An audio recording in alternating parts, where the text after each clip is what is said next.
आज हम देखने वाले हैं 2024 की एक नई हॉरर फिल्म टर्नो नॉकटर्नो। ये फिल्म सच्ची में बहुत डरावनी है और थ्रिल से भरपूर। अगर मुझसे कोई गलती हो जाए तो माफ कर देना। चलिए बिना टाइम खराब किए सीधा कहानी शुरू करते हैं। कहानी शुरू होती है एक सुनसान अस्पताल की रात से। नर्स गार्सिया हमेशा की तरह अपने मरीजों की देखभाल कर रही थी। सब कुछ नॉर्मल चल रहा था, लेकिन तभी उसे एक अजीब सी गाने की आवाज सुनाई देती है। उसे लगा शायद कोई दूसरी नर्स गा रही है। वो उस आवाज का पीछा करते हुए चेंजिंग रूम तक पहुंचती है, लेकिन वहां कोई नहीं था, बस एक लॉकर खुला हुआ था। और तभी टप टप की आवाज आती है, जैसे कोई हाई हील्स पहनकर चल रहा हो। गार्सिया डर के मारे पीछे मुड़कर देखती है। शीशे में किसी की परछाई दिखाई देती है। वो थोड़ा हिम्मत करके पूछती है, कौन है वहां? पर कोई जवाब नहीं आता। वो परछाई धीरे धीरे चलने लगती है। गार्सिया का दिल जोर जोर से धड़कने लगता है। वो गुस्से और डर के बीच दरवाजा खोलकर बाहर देखती है, लेकिन लॉबी पूरी तरह खाली थी। उसकी पहली ही रात की ड्यूटी में ऐसा अजीब हादसा देखकर वो घबरा जाती है। वो जल्दी से वार्ड में लौटती है और अपनी साथी नर्स से पूछती है कि कहीं उसने मजाक तो नहीं किया। लेकिन दूसरी नर्स भी डर के मारे हैरान हो जाती है। क्रिटिकल वार्ड तो लॉक रहता है और चाबी मेरे पास नहीं है। हम मजाक करने की हालत में नहीं हैं, वो कहती है। गार्सिया जवाब नहीं मिलने पर फिर से क्रिटिकल वार्ड की तरफ जाती है। उधर दूसरी नर्स जो रिसेप्शन पर झपकी ले रही थी, उसे अचानक कोई थप्पड़ मार देता है। वो एकदम चौंक जाती है। कौन है? किसने मारा? वो उठकर इधर उधर देखती है, लेकिन कोई नहीं होता। जब वो आईने के पास जाती है तो उसके गाल पर लाल थप्पड़ का निशान साफ दिखाई देता है, और फिर आईने में पीछे किसी की परछाई। लेकिन जब वो पलटती है वहां कोई नहीं होता। अब अस्पताल में ये बातें फैल जाती हैं कि यहाँ कोई आत्मा है। कई नर्सें डरकर नाइट शिफ्ट पर आने से मना कर देती हैं। मैनेजमेंट कहता है कि जो भी नाइट ड्यूटी करेगा उसे डबल सैलरी दी जाएगी। गार्सिया को पैसों की सख्त जरूरत थी। उसके भाई की सर्जरी के लिए 30,000 चाहिए थे, इसलिए डर के बावजूद वो नाइट शिफ्ट पर बनी रहती है। एक रात एक हार्ट पेशेंट आता है जिसे पेसमेकर लगाना था। डॉक्टर बिग बियर्ड गार्सिया को सर्जरी में असिस्ट करने के लिए बुलाता है। गार्सिया अंदर से थोड़ी खुश होती है। उसे लगता है ये अच्छा मौका है, लेकिन बिग बियर्ड का बर्ताव कुछ अजीब था, जैसे वो कुछ और सोच रहा हो। ऑपरेशन शुरू होता है। गार्सिया औजार दे रही थी, पसीना पोंछ रही थी। तभी एक अजीब सी नर्स वहां अचानक आती है और गार्सिया को देखकर डरा कर गायब हो जाती है। और अगले ही पल मरीज उठकर बैठ जाता है। उसकी अंदर की आंतें बाहर आ जाती हैं। ऑपरेशन थिएटर में हड़कंप मच जाता है। किसी तरह ऑपरेशन पूरा किया जाता है, लेकिन सब डरे हुए थे। डॉक्टर बिग बियर्ड इस गलती का इल्जाम गार्सिया पर डाल देता है। अब उसकी नौकरी भी जा सकती थी और भारी हर्जाना भी देना पड़ सकता था। बिग बियर्ड उससे कहता है, मैं सब संभाल लूंगा, बस हमारे बीच एक खास रिश्ता होना चाहिए। गार्सिया को समझ आ जाता है कि वो उस पर बुरी नजर रखता है। वो उसे साफ साफ मना कर देती है। उसी रात गार्सिया को एक पुरानी फोटो मिलती है जिसमें सब नर्सें काली चादर ओढ़े खड़ी हैं। शायद ये भूतिया नर्स उन्हीं में से एक थी। गार्सिया उसके लिए अगरबत्ती जलाती है और प्रार्थना करती है, प्लीज मुझे मत डराओ, मुझे कुछ मत करना। रात को बिग बियर्ड उसके फ्लैट में घुस आता है और जबरदस्ती करने की कोशिश करता है। गार्सिया गुस्से में उसे जोर का थप्पड़ मारती है और रोते हुए जमीन पर बैठ जाती है। तभी अलमारी के दरवाजे अपने आप खुल जाते हैं और वो भूतिया नर्स बाहर निकलती है। गार्सिया कांप जाती है। नर्स बोलती है, तू तो पहले ही आजमाई जा चुकी है, अब उनकी बारी है। गार्सिया को समझ नहीं आता इसका मतलब क्या है।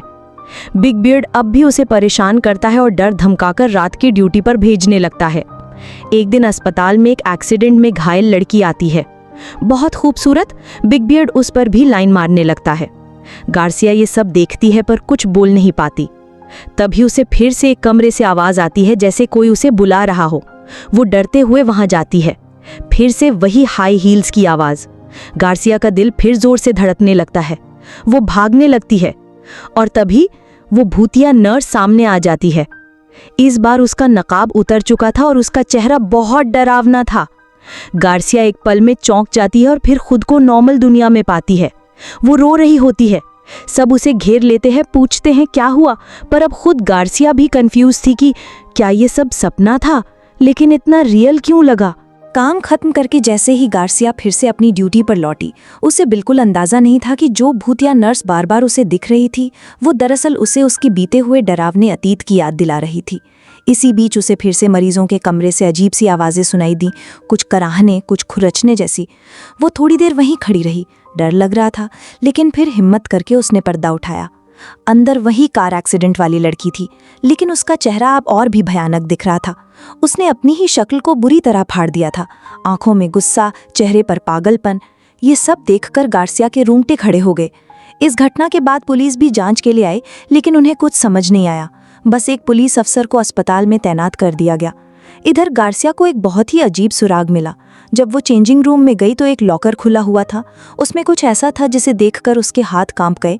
एक इंसानी चमड़ी और वो भी सिलाई लगी हुई। गार्सिया को कुछ समझ नहीं आया, लेकिन अंदर से एक आवाज़ कह रही थी, खोल के देखो। उसने धीरे धीरे सिलाई खोलनी शुरू की। वो लॉकर दरअसल एक रास्ता था जो नीचे एक पुराने तहखाने की ओर जाता था। वो नीचे उतरी। तहखाना बहुत ही डरावना था। अंधेरा, बदबू, दीवारों पर पुराने खून के धब्बे। एक टेबल पर पुराना अखबार पड़ा था। उसमें लिखा था कि एक ज़माने में यह अस्पताल दुश्मन सेना के कब्जे में था और बहुत सी नर्सें इस तहखाने में छिप गई थीं।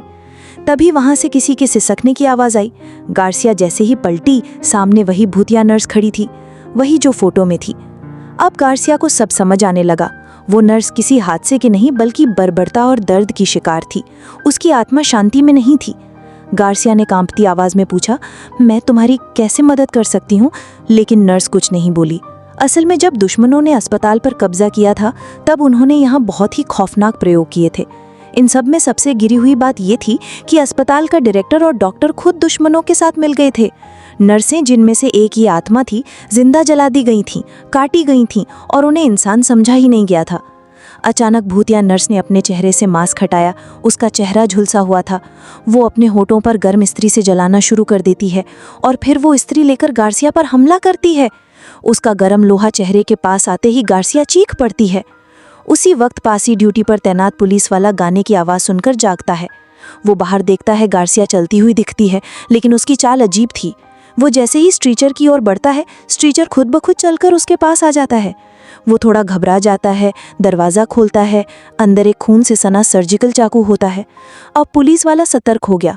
वो बंदूक निकालता है और चिल्लाता है, कोई हरकत मत करना। लेकिन उसी वक्त वो देखता है कि भूतिया नर्स पर्दे के पीछे चली जाती है। वो धीरे धीरे आगे बढ़ता है और जैसे ही पर्दा हटाता है वो डर के मारे ज़मीन पर गिर जाता है। अंदर एक नर्स बंधी हुई थी और पीछे वही भूतिया नर्स खड़ी थी। जब दोबारा देखता है वहाँ कोई नहीं था। फर्श पर खून फैला था। वो आगे बढ़ता है और अचानक फिसल जाता है। उसी वक्त मुख्य डॉक्टर को भी कुछ हलचल सुनाई देती है। वो चेक करने के लिए आता है और तभी भूतिया नर्स सामने आती है और उसे भी बेरहमी से मार डालती है। गार्सिया ये सब देख रही होती है। उसका चेहरा डर से सुन्न हो जाता है। वो दौड़ती है रिसेप्शन की ओर, पुलिस को कॉल करने के लिए, लेकिन कॉल लग ही नहीं रही थी। वो बुरी तरह डर चुकी थी। गार्सिया फिर से वापस क्राइम सीन पर जाती है, शायद किसी की मदद कर सके, लेकिन वहाँ सब मर चुके थे। उसी वक्त अस्पताल का डायरेक्टर आता है। गार्सिया उसे देखकर रोते हुए उसके पैरों में गिर पड़ती है, प्लीज़ कुछ करो, मुझे बचाओ। लेकिन डायरेक्टर कुछ समझ नहीं पाता और तभी उसके पीछे एक अजीब सी आवाज़ आती है। गार्सिया चिल्लाती है, पीछे देखो, लेकिन देर हो चुकी थी। डायरेक्टर की भी मौत हो जाती है। गार्सिया मुड़कर भागती है और सामने उसे वो दाढ़ी वाला डॉक्टर मिल जाता है। वो उसकी हालत देखकर पूछता है, तुम्हारे साथ क्या हुआ? गार्सिया कुछ कह ही नहीं पाती, बस इशारा करती है कि अंदर जाओ। जैसे ही वो डॉक्टर अंदर जाता है, भूतिया नर्स लोहे की तार लेकर उस पर टूट पड़ती है और एक और मौत। अब गार्सिया पूरी तरह टूट चुकी थी। अगले दिन जब वो बेसुध हालत में मिली तो वो मानसिक रूप से भी बुरी तरह प्रभावित हो चुकी थी। और अब पूरी कहानी का सच सामने आता है। भूतिया नर्स ने उसे इसलिए नहीं मारा क्योंकि गार्सिया भी कभी उन्हीं में से एक थी। वो भी उसी जुल्म की शिकार थी, बस बच गई थी। नर्स उसे सिर्फ ये दिखाना चाहती थी कि जिन लोगों ने अत्याचार किया था उन्हें सज़ा मिलनी ज़रूरी थी। और अब उसका बदला पूरा हो चुका था और ये मूवी यहीं ख़त्म हो जाती है। वीडियो अच्छी लगी तो चैनल सब्सक्राइब ज़रूर करो।